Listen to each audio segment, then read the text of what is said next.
السلام عليكم ورحمة الله وبركاته. ازيكم عاملين ايه رأيكم في المنظر؟ ده عبارة عن رقائق جلاش او بقلاوة، يعني بلغة معظم الدول العربية احنا بنسميها جلاش في مصر يعني. بطريقة وبحشوة جديدة ان شاء الله هتعجبكم قوي. مش هنعمل جلاش تقليدي، هنعمله محشي بكريم بتسيير او كاستر لو تحبوا، بس دي طريقة الكريم بتسيير زي الكاستر الطبيعي يعني. معاكم زهرة هدو، ويلا ندخل في الوصفة على طول. اول حاجة كريم بتسير او الكاسترد اللي هو احنا بنعمل في البيت من غير ما نشتري كاسترد اصلا، يعني بالنشا بس. كوباية اللبن، كوباية الا ربع سكر، نص كوباية نشا، 3 معالق زبدة، وكمان فانيليا. كتروا الفانيليا شوية عشان طبعا البيض اللي انتوا شايفينه ده 3 صفار بيض.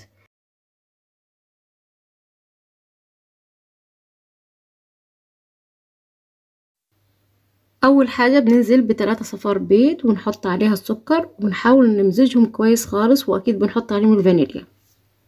واول ما يختلط معانا كويس هنحاول عشان نفكه شوية بس. هننزل معاه شوية لبن كده تتفك بيها، عشان هرجع احط النشا عليه برضو.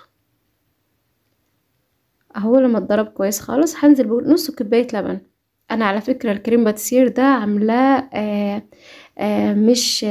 مش خفيف، عاملاه تخين، يعني قصدي عاملاه تخين عشان هحشي بيه الجلاش، فمش عايزاه يطرى في الفرن او بعد ما يشرب الشربات يتقطع.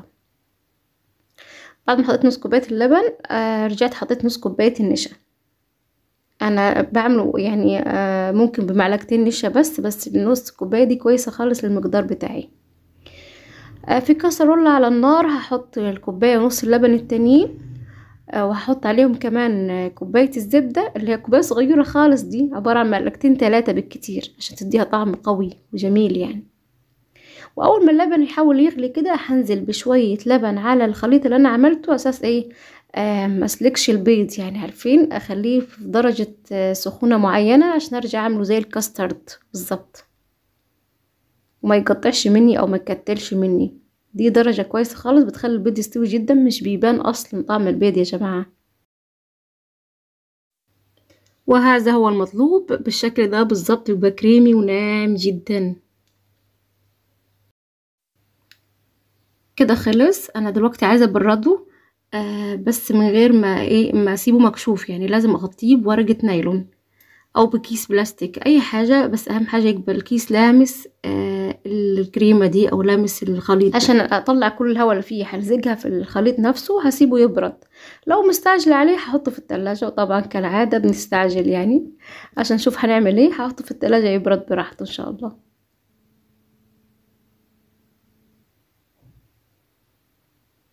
قبل ما الكريم باتسير ده يبرد هعمل طريقتين في الحشو زي ما شفتوا في اول الفيديو. اللي هي القوالب بتاعه الكب كيك دي، هعمل زي الكؤوس، عارفين بنقطع الجلاش ده، بنغطيه طبعا اول باول عشان ما ينشفش. هنقطع عباره عن مربعات. انا سيحت برضو، انا كنت ناسيه، سيحت زبده وسمنه.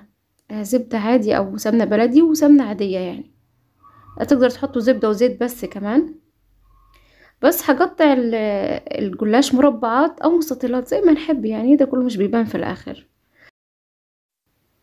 هدهن طبعا الجوانب بتاعه الكب كيك دي عشان افرد فيها الجلاش. ممكن ادهن برضو الجلاش نفسه، او بعد ما تحطوه تدهنوه او ترشوا عليه الخليط بتاع السمنة ده، فهيبقى كويس. انا حبيت احط طبقة طبقة يعني. بس في القوالب التانية دي حطيتها طبقتين طبقتين، يعني الجلاش كان مطبوق 2، عارفين، عشان يبقى القاعدة بتاعته سميكة. ولما احط فيها الكريم باتيسير، او هتشوفوا الحشوة التانية كمان اللي هحطها في الجوانب دي او في الكؤوس دي، ما تبقاش طرية، ما تنزلش مثلا من العجينة او تخليها مش محتفظة بالخليط يعني. تحطوا 3 أو 4 طبقات عشان يبقى ماسكين زي ما قلت بأي شكل على فكرة. وحاولوا ما نخلوهاش رهيفة خالص من فوق، ونظبطها شوية عشان ما تتحركش بسرعة. انا طبعا بعلي النار عليها من تحت شوية واخفها من فوق عشان ما تتحركش من فوق، يكون لسه ما حمرتش من تحت او ما بقتش صلبة وقوية يعني. انا هعمل طبعا عندي المقدار ده، جبت لفتين جلاش. هعمل نصها او اكتر من نصها طبعا الكؤوس دي او القوالب دي، والباقي هعمله ملفوف بنفس الحشوة، ملفوف او على شكل سامبوكسات، فزي ما نحب يعني بنألف.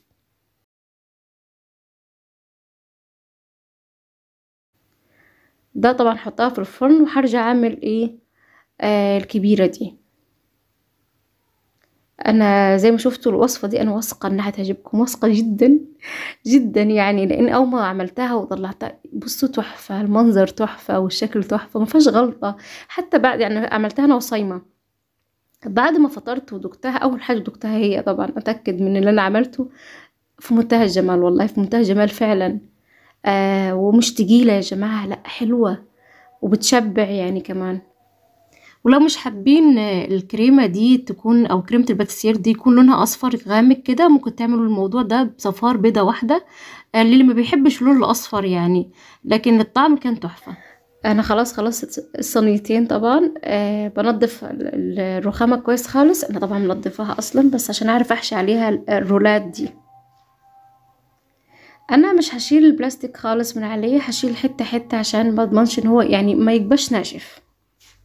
طبعا انا عاملاه تخين فمش عايزاه ينشف اكتر من كده. هدهن بس برضو عملتها طبقتين طبقتين، يعني قطعت الجلاش بالطول وعملته مستطيلات، وهدهن ايه طبقتين طبقتين عشان ما يكبش خفيف قوي ويشف يشف الحشو او ينزل الحشو منه مثلا. طبعا الرول ده هيبقى كبير قوي، انا بقسمه نصين. لا اله الا الله محمد رسول الله، اللهم صل وسلم وبارك على سيدنا محمد. الاجواء الرمضانيه جميله ما شاء الله تبارك الله. اه اه بنحشي برضو الاجزاء الباقيه زي ما شفتوا، انا بمسكها بايدي انها يعني تخينه متماسكه. هعمل رولات، طبعا ادهنت صينيه وحطيت فيها الجلاش، وبنستمر في الحشو لحد ما نخلص الكميه اللي معانا. طبعا نحاول ما نكترش شويه الكريم باتيسير ده عشان خاطر بيكبش، يعني انتوا بتاكلوا بس كاستر او بتاكلوا بس الكريمه دي، لازم نحس برضو بطعم الجلاش. فاحنا ايه بناخد زي ما شايفين حته رفيعه كده صغيره، دي كويسه خالص. يا رب يكون الفيديو عجبكم، ما تنسونيش انا زهرة هدى تحطوا لي لايك واشتراك في القناه، هكون سعيده جدا. ونكمل الفيديو.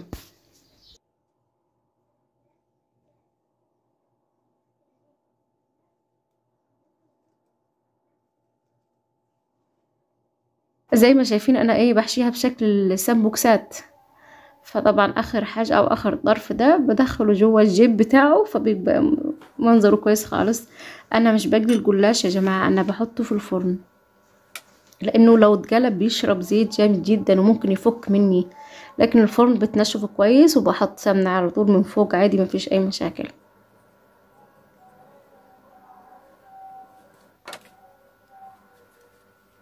طبعا هدهن الوش كويس لان انا بيبقى مدهون بس من جوه يعني. هدهنه وبعد كده احطه في الفرن. ادي الاختراع بتاعي بقى اللي انا هعمل بيه ايه الحشو بتاعت الكؤوس اللي انا عاملاها بالجلاش. انتوا عارفين كريم شانتيه بيبقى تقيل شويه، تحسوا بنفسكم تاكلوا كريمه كتير، ففكره ان احط الايس كريم ده هو نفس الطعم بيبقى شويه، بس ده بيبقى احلى شويه كمان، تحسوا بتاكلوا ايس كريم جوه الجلاش. بس انا مش بعمله زي ايس كريم بالظبط، مش هضربه بمضرب كهرباء ولا حاجه، انا هضربه عادي كده افكه واخليه برضو مش تقيل يا دوب، عشان انزل فيه الجزء الباقي ده من كريم باتيسير واضرب اخفقه كويس جدا. هيبقى معايا خفيف، لاني مش معقول هحشي الكريم باتيسير ده في الحشو، هيبقى تقيل جدا، هيبقى صعب انه يتاكل. لكن بالفكره دي خفيت العجينه او خفيت الخليط، وبيجي معايا زي ما انتم شايفين كده، ولما هيقعد شويه بيتماسك. انا ما حطيتوش على فكره في التلاجة كمان، كان من بره وكان كويس خالص. زي ما شايفين ده بعد ما طلعت من الفرن انا نشفت يعني وحمرت حلوه خالص. بس اول حاجه احطها عليها هي هسقيها شويه بشويه شربات،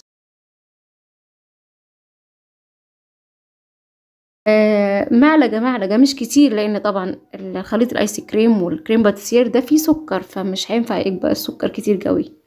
بس معلقة الشربات دي بتخليها حلوة كده ومن تحت متبقاش ناشفة قوي. طبعا هنحط الكريمة دي او الخليط اللي انا عملته في جمع او في كيس حلواني عشان يبقى سهل عليا لما احطه في الجوالب دي. انا عبيت الكيس زي ما شايفين، وبعد كده طبعا حطيت في الجوالب، بس ايه ما صورتش هذه الفقرة وفرت عليكم شوية وقت. بس وده بعد ما خلصت، ده بعد ما طلعته او بعد ما حطيت عليه الكريمة او الايس كريم زي ما تسموه. جبت ورد جميل ريحته حلوة قوي، مش بكتر طبعا منه عشان طبعا ممكن يمرر، بس بيبقى منظره تحفة وريحته تحفة. برضو زي ما عايزين تزينوا، فول سوداني، زبيب، عين جمل او لوز زي ما تحبوا يعني. بس احنا ايه عندنا البيت منقسم الى شقين، جزء ما بيحبش المكسرات نهائيا وجزء بيحب المكسرات، وانا طبعا منهم، بالذات اللوز، اعشق اللوز. هنحط لوز وعين جمل وايه وكده تمام، كفاية كده. شايفين المنظر؟ انا فخورة بنفسي جدا. يعني هي مش تأليف، عارفين الفكرة دي، هي بس طلع منمقة ومظبوطة، فده حاجة تسعدني يعني. كنت خلاص كده طلعت اللي هو في الفرن زي ما شايفين سمبوكسات والرولات دي. بقى هسجيها بالشربات كويس. انا كنت مطلعها متكتكة يعني سخنة جدا، فعشان تشرب معايا متبقاش ناشفة يعني، تشرب معايا شوية شربات. هسيبها فيه شوية، وبعد كده ايه هطلع اقدمه في الطبق. ده طلع معايا. طبعا الشربات بيبقى ساعات كتير شوية، انا بصفي الباقي وبشيله، مش برمي حاجة طبعا. بس بياخد ايه وقته شوية في الشربات. ده اسهل من اجيب طبق وانزل فيه الاصابع دي او الرولات دي. ده بعد ما خلصت رصيته كده رصة رقيقة كده وظريفة، ورشيت عليه شوية ورد، ممكن احط عليه برضو شوية مكسرات. وهنا طلعت بره في النور عشان تشوفوا كويس منظر الحلويات العسل اللي انا عاملاها دي. عامله ساده طبعا، حاطه له جوز هند، والباقي زي ما انتوا شفتوه معايا. مفيش احلى من كده.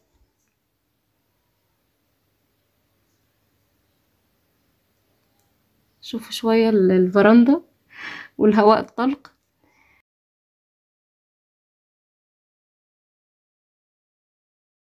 انا بفتح لكم المنظر تحفه تحفه تحفه. طبعا لما فطرت دكتور، انا كنت صايمه فمش عارفه، كان منظر مشاهي جدا. وعلى فكرة كريم باتيسير بيبقى متماسك اكتر بكتير من اللي انا عملته في القوالب يعني او الكؤوس دي. هوريهولكم برضو. تحفة تحفة تحفة. بصوا بينقط عسل أهو زي ما شايفين كده، شارب عسل او شارب شربات، فده كان حلو قوي. بالهنا والشفا مقدما للحياة من الوصفة بتاعتي، واشوفكم في وصفات تانية كتير بإذن الله، والسلام عليكم ورحمة الله وبركاته.